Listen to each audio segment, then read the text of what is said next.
the 64th hexagram. Recognize that the head center is a pressure. And when you recognize that the head center is a pressure and not an awareness center, it is not the ajna, then this field of inspiration that comes from the head center can be seen for what it is. That is, it is a pressure, and if the pressure cannot be handled, it leads to problems. The gates of the head center are gates of potential madness. Collective madness in the 64 and the 63, and individual madness in the 61. In other words, to be as far away as possible from being grounded. Way up there in the lighthouse, with no idea of how cold the sea is. The 64th gate is a gate of confusion, and it is the inspiration of the abstract mental process. It is part of the right angle cross of consciousness. And both the collective head center gates, the 64 and the 63, are part of this cross of consciousness along with the 35 and the 5. In this quarter of the wheel, in this quarter of duality, this is all about the confusion that arises out of the duality that is inherent in memory.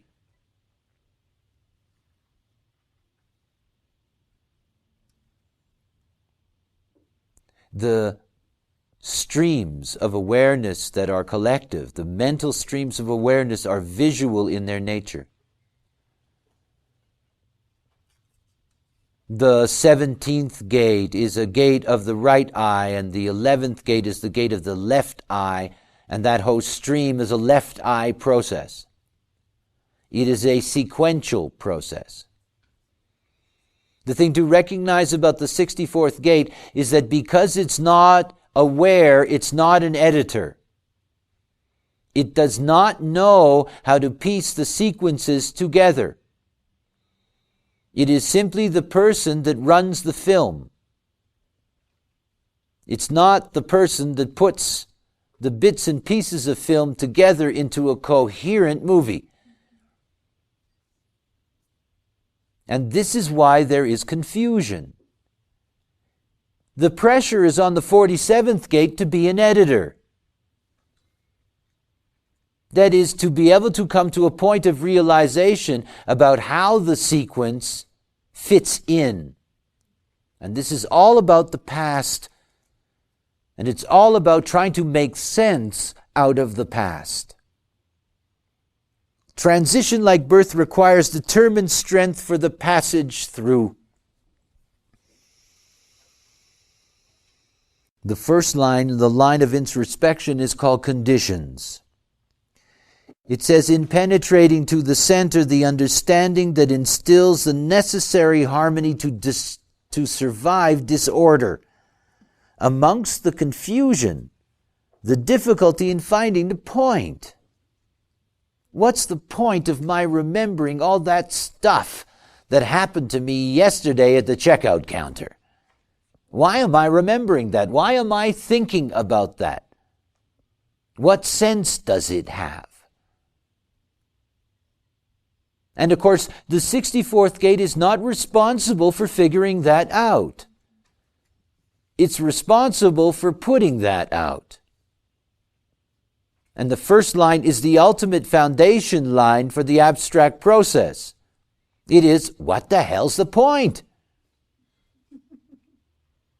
And as long as there's no point, there is confusion. When people have the 64th gate, I always tell them that their confusion is for others. Isn't it nice to be collective? I mean, if you put your confusion on others, you share your confusion, they may be able to find the point for you. Maybe. Remember, collective gates are inherently social. One of the dilemmas for the 64, this is a dilemma that exists in human design, is that the 64 would like to be able to solve the point. It wants to be awareness. Every gate's looking to the other side. The 64 wants to be the 47. If you're living yourself, you're just a 64. It's not about what the dream means. It's about remembering the dream. And if you get to share that dream, somebody else may tell you what it means.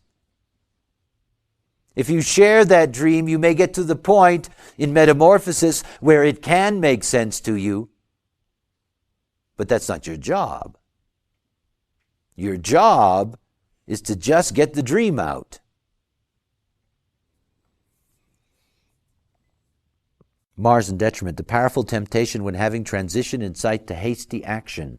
That is, an urge to act when you think you've made sense out of the confusion.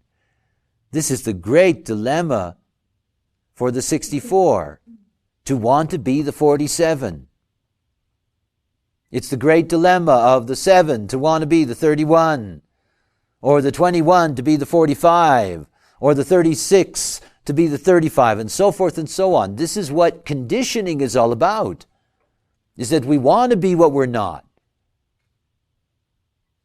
And this is where the madness is. The madness is not in the flow. It's in the attempt to make sense out of the flow. You got all this stuff pouring through you as a 64. Every time you try to resolve that, you bring yourself towards madness.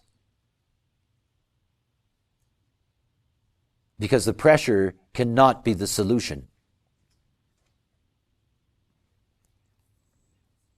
In the White Book, an urge to act when you think you've made sense of the confusion. So much of consciousness is pressure. It's pressure. It is the pressure of events that will force an awareness process. It's the pressure that makes the mind work. It's its fuel. And because of that, these people can be deeply inspiring if they don't try to be the inspired at the same time. If they tell you their dream, if they share with you their experience without quantifying or qualifying it, the foundation is actually in being accurate in terms of the sequence you share. And of course, for other people, this is fuel, turning on their mental system.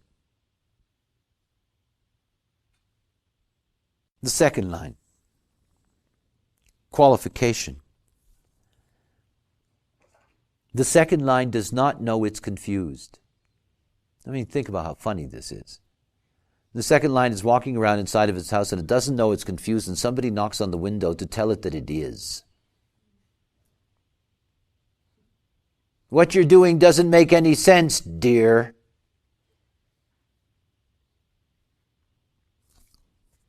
An inner development which recognizes what qualities are essential for transcendence and the awareness that without them action will fail.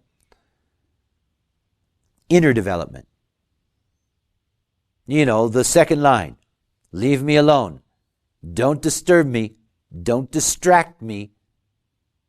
Because if you don't disturb me and you don't distract me, I don't know I'm confused. That's the first thing. And that they don't know they're confused is a perfect state for them, after all.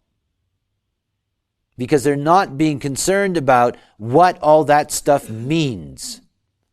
It's the other that will be interested in that. You know, every second line has an anthropologist in its life. You know, studying their behavior through the lit window. Isn't it interesting what they do?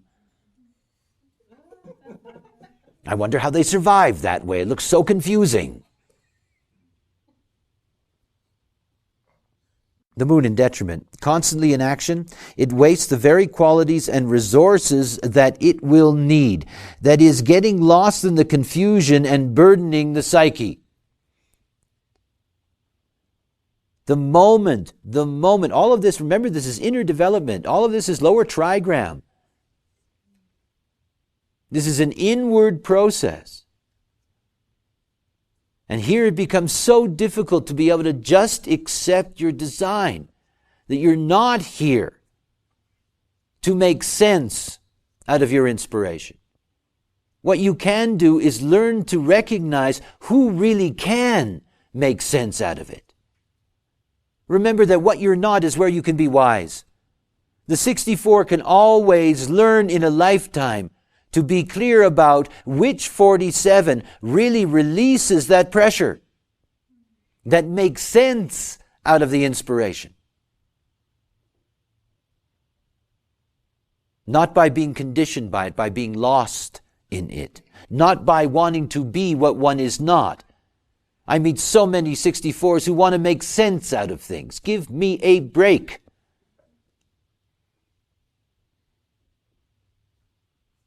They're here simply to share the past. They make great witnesses. They make great witnesses because they're not here to qualify or quantify what they witness. They're just here to share it. Third line.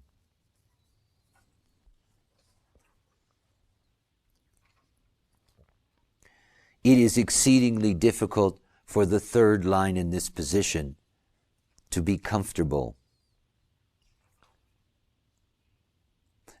No greater enemy to the sanctity of the human life than mental gates.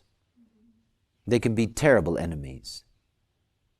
This is about coming to understand that what we see in human design through definition and type and ultimately through authority is that we see that the mental system has no inner authority.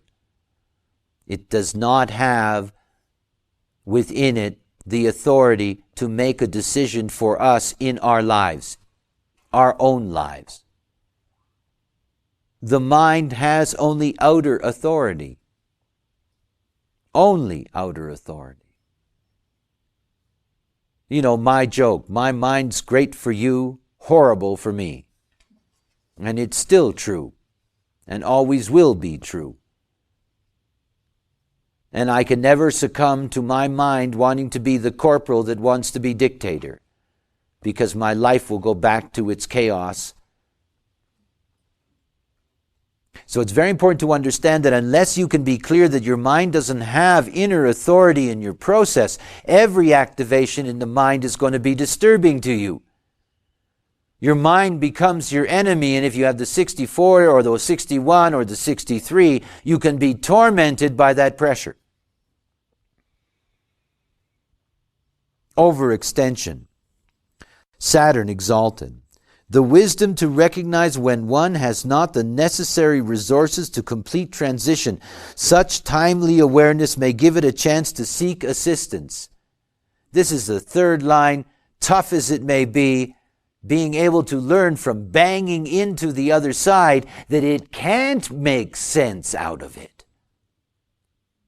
That's the magic for the 64. That's its point of transition to the harmony, to the resonance, to come to wisdom.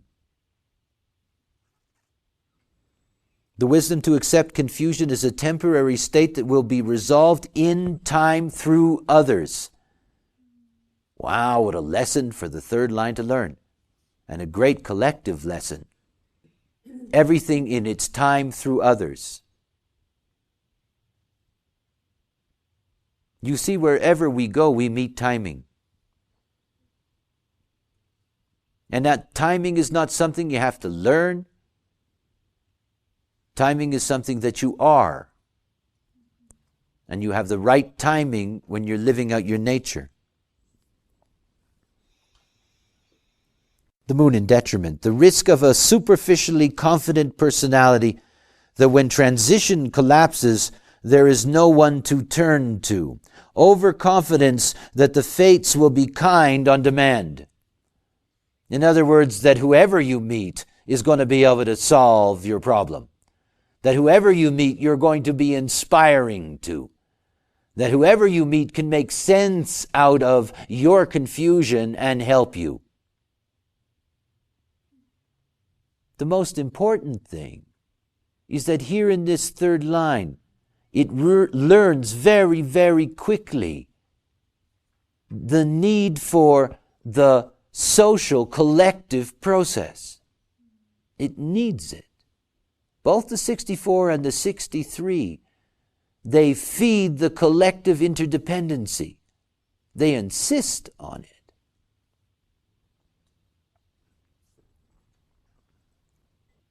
All collective channels are social, and as such, when you reach the upper trigram and the transpersonal possibilities, that this capacity to share the confusion with others becomes something that works more consistently. The lower trigram does not know that the 47 is at the other end of the channel, waiting, designed to try to realize out of that inspiration, and needs that inspiration as fuel. Doesn't know that. And so it doesn't understand that mechanism with the other, and it doesn't have the gift of beginning the process of recognizing which of the other can be of value. That's why the third line here is rooted in fate. It's not like they think they understand the other at all, or that they can figure out which of the other can help them. It's just, the gods are going to help me. They're bound to help me, because they don't really know the other. When you get to the fourth line, when you get to this line of opportunism, of friendship, this fourth line then has an opportunity to be able to externalize that confusion. That can be very uncomfortable when you meet them, eh? I mean, not everybody is designed to be inspired by somebody's abstract confusion about the past. And not everybody is interested in listening to somebody build their friendship with you on telling you stories about what happened yesterday. They make great gossips, by the way. Conviction, symbolized by its phases. The moon is assured of transition, convinced by its very process that it will triumph. And its very process is its collective gift of being able to make friends with the other side. It's secure that way. In the friendship is the hope, it's abstract, is the hope that things can begin to make sense for it. And its process, the fact that it's related to the movement of the moon, is that it will take time to make the right kinds of friends. But the moment that the friendship is there, that's the moment that the fourth line will externalize its need to have sense made out of its inspiration. It will constantly be talking about what's going through its mind, bouncing it off of their friend, hoping to find sense in all of that. If you bounce it off the wrong friend, it has quite an impact. Remember, the fourth line brings kindness or meanness. In the last 7 minutes and 30 seconds of the fourth line, we have a transition in the cross, and the design, personality, and sun change from the 35:5 to the 45:26. So here we have the 64:63 with the 45:26. And this is called the juxtaposition cross of confusion. These people are deeply inspiring and very lost. They are always in the past. They're always in the past. That does not mean they cannot survive in the present. It just means that their present is filled with the past, and it's filled with seeking guidance. They're always looking for the other, to be able to make sense for them, and that they are never liberated from that sense of confusion in their process. In the 1960s, early 1960s, there's a generation that was born that has the 6447 and the 63-4. And I have met literally hundreds of these people. And they have an ongoing process of dealing with collective madness.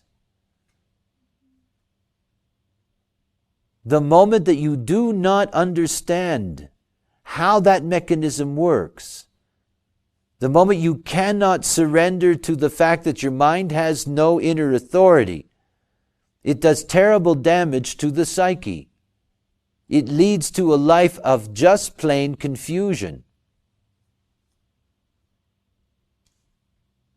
You can see that at the beginning of the collective process is the essential need to share. Otherwise, the whole process doesn't even begin properly. And that the ability to come to a point of making sense out of things and eventually being able to express them is a collective process.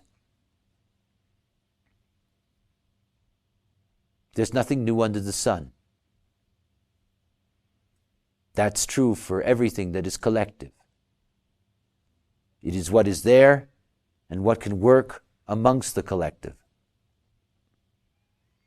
The left angle cross. This is the left angle cross of dominion.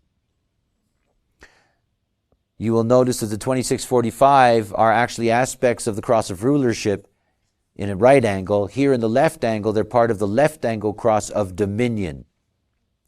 The 64, 63, 45, 26. This is when inspiration tries to take control. This is when inspiration tries to overwhelm.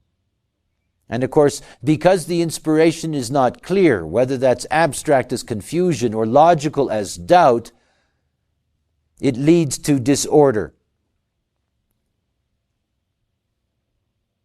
The fifth line, promise.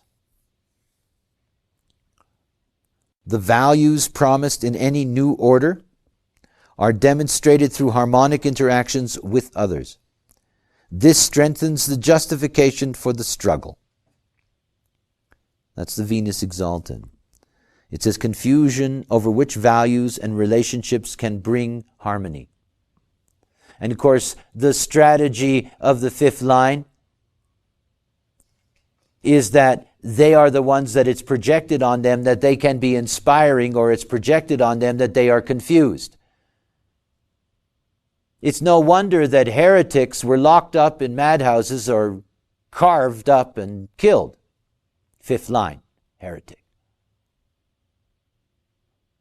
That power to inspire others that has no real sense to it, but it just inspires them, can be very, very frightening to the collective and have dominion over them. You know, this banana that got all these people to cut their balls off and kill themselves so that they could catch a spaceship behind the comet. You know, the power of inspiration to blind. It's a fuel after all, and it's a pressure. And it can be so exhilarating that nothing is necessary. No sense, no formula, nothing.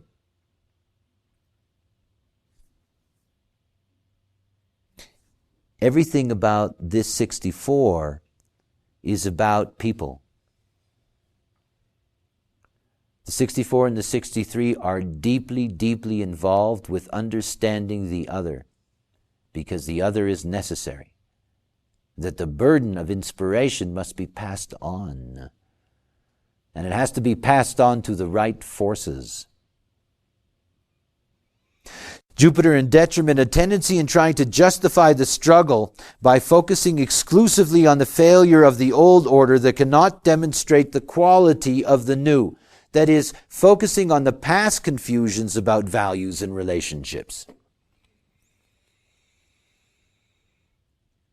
Unless you can really make sense as the other for the 64, they get stuck and they stay there in their process, constantly going back to that place and having that place constantly reappear for them. These are people that have reoccurring dreams.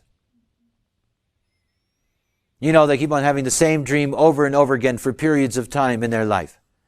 Or they have dreams where they constantly go into the same room in various dreams throughout their life. The 64th gate is the most powerful of all dreaming gates. And it means that we have a greater dream potential to connect to the past than we do to the future.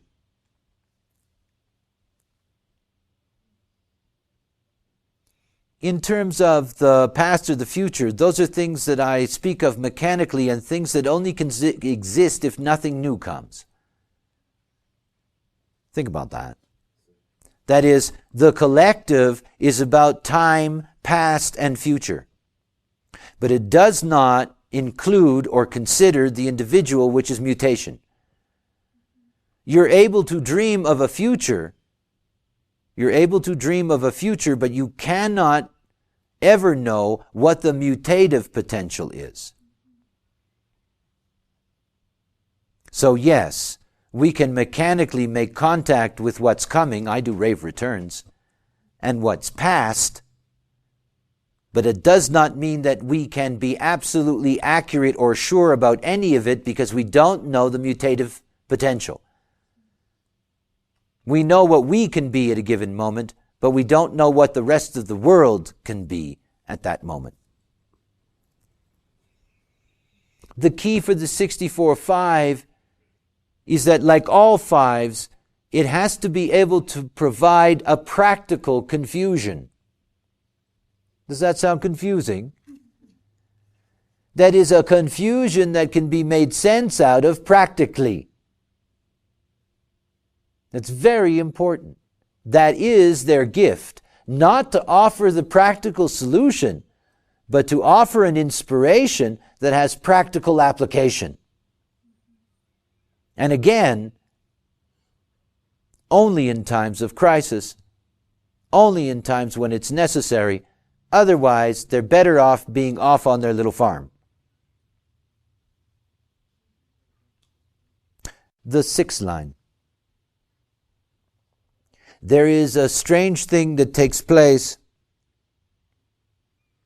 in the 6th line of the 64 and the 63. Basically, they want to be each other. You know, they got a problem.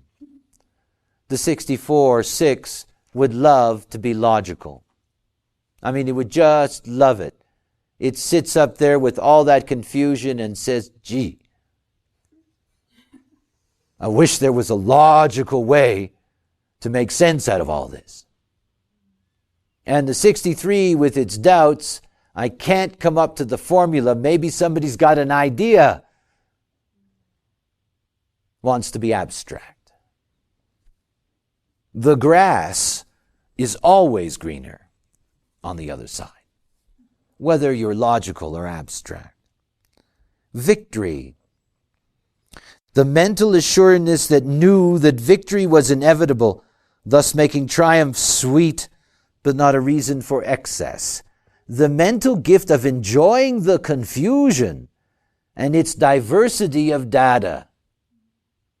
You know, look, these people spend the first part of their life trying to make sense out of their confusion themselves to discover they can't, trying to get others to resolve their confusion to find out that they can't, and then they go up on the hill and say, I'm confused and I love it.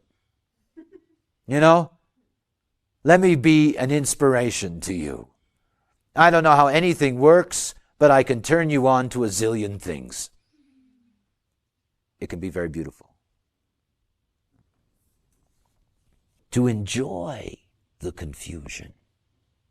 This is one, you know, the 64th gate is part of the experiential way of being human. To enjoy being yourself. Some character in this movie last night said it was a sign of great sin to love yourself. And I found that hysterical. I mean, it was hysterical. It's such a joy to recognize that when you are yourself, those attributes of your nature that disturb you now, you get to see that they're such important allies for your completion as a being. I learned that so deeply in my life with the 48th gate.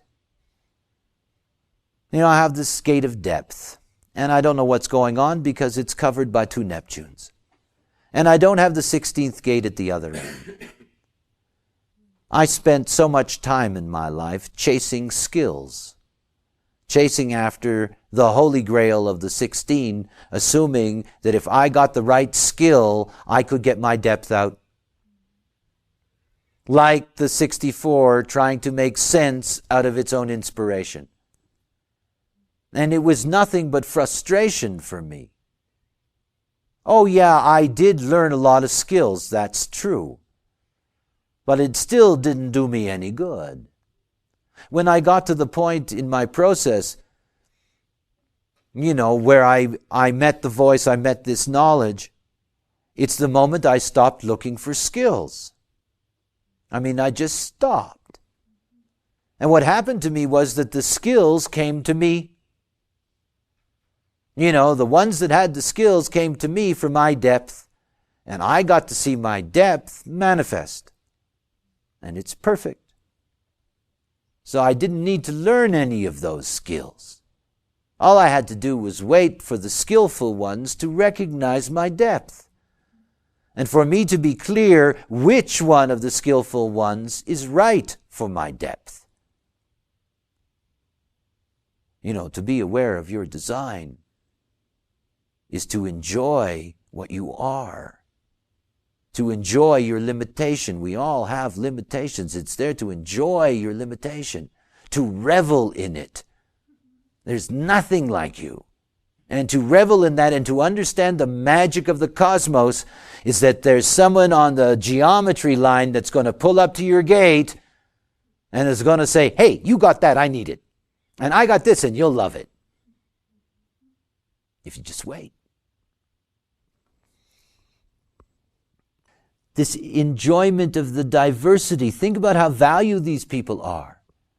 You say to them, I'm so confused, and they say, yes, this is life.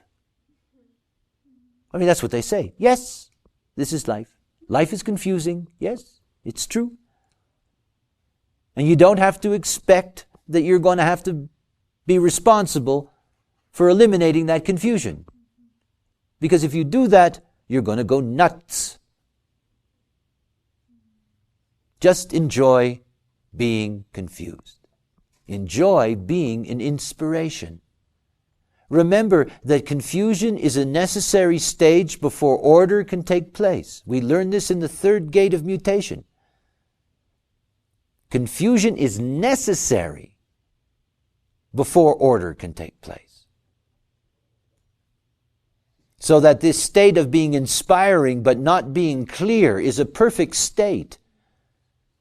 Because the clarity comes out of communion with the other. And thus the collective knowledge, the shared knowledge.